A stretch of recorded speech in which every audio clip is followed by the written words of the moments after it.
What is up, everybody? It's your boy, HeyLilJoey, or Lil Joey, and today we have something huge to talk about.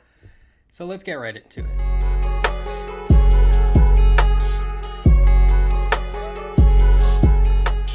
So last night, Bryce Hall made his Bkfc debut, Bare Knuckle Fighting Championship, and it actually went really well. Many people thought Bryce was kind of in over his head going into bare knuckle after losing to Austin McBroom in boxing.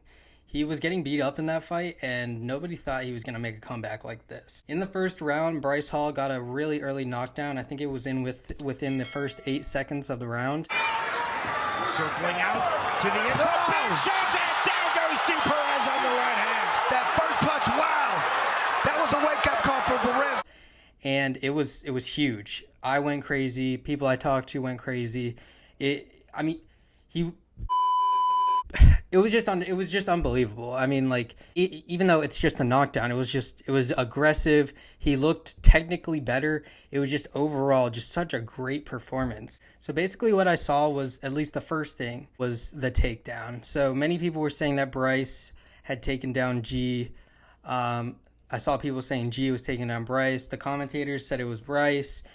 We really couldn't tell, but from my angle, or at least from what I saw, and looking at the replays, it looks like G was kind of holding and bringing him down.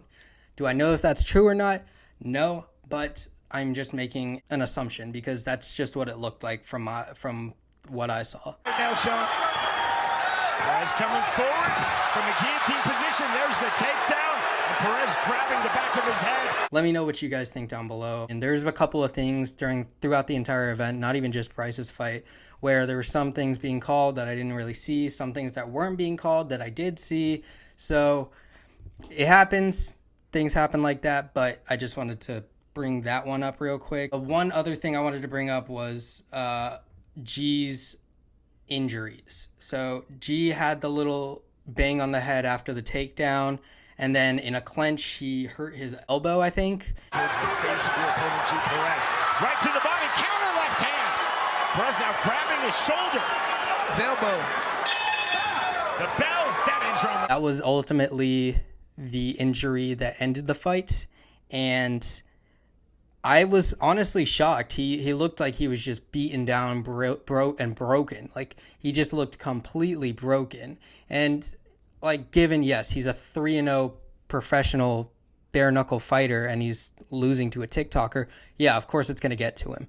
But I just didn't think he was going to give up like that. He said he wanted to make Bryce give up, and Bryce made him give up. So overall, just huge props to Bryce. Like, it's absolutely insane to even go from being a TikToker and a YouTuber to a boxer, let alone a bare knuckle boxer. So props to you, dude. You got that win, and you've definitely earned everyone's respect in this community.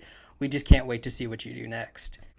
Bryce had some choice words at the press conference when he was asked about future opponents. Honestly, KSI, Deji, Austin McBroom, any of those pussies can get it.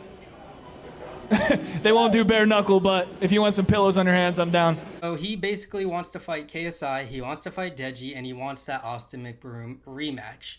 Now, I've seen many people on Twitter advocating for the Deji versus Bryce fight for the Prime card. And I honestly don't mind that very much. I think it's a good fight. If they were really trying to make the Prime card the biggest card, I wouldn't be surprised, like I said in my last video, if they did some sequel fights. So Waleed versus Dean 2, Paige Keiki versus Tennessee Thresh 2, and then maybe Alex Wasabi versus Deji 2, and then Austin McBroom versus Bryce Hall 2.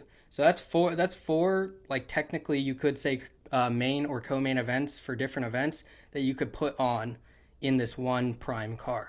Now, will they do that? I have no idea. I feel like they would capitalize at least on maybe a main card with Deji versus Alex Wasabi in a rematch, but I guess we'll just have to see. Personally, I'd really just love to see that rematch with Austin McBroom. I feel like Bryce just needs to prove that he can beat Austin, and then he can start getting those really, really big fights that he wants.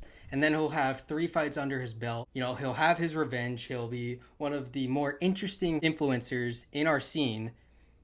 It's all going up for Bryce right now, and I honestly can't be, like, I couldn't be more happy for him. I was a huge fan of him when he was coming out with his anti-energy and all that different kind of stuff. And especially when the fight was coming up, and then it was obviously disappointing. But to see him just conquer this shit like an animal, like a beast, it's honestly incredible, and I love it. It's awesome. It's awesome. Bryce was training with, I think, a Bkfc champion, so that definitely helped. And if Bryce wants to stick with that trainer, I don't think it would be too terrible translating it over to boxing, but I guess we'll see. Sorry guys, I know this is a short video, but I did just want to talk about the entire fight. It was just like such a crazy idea when it was first announced, and then it actually happened, and it actually went well for the crossover boxing space.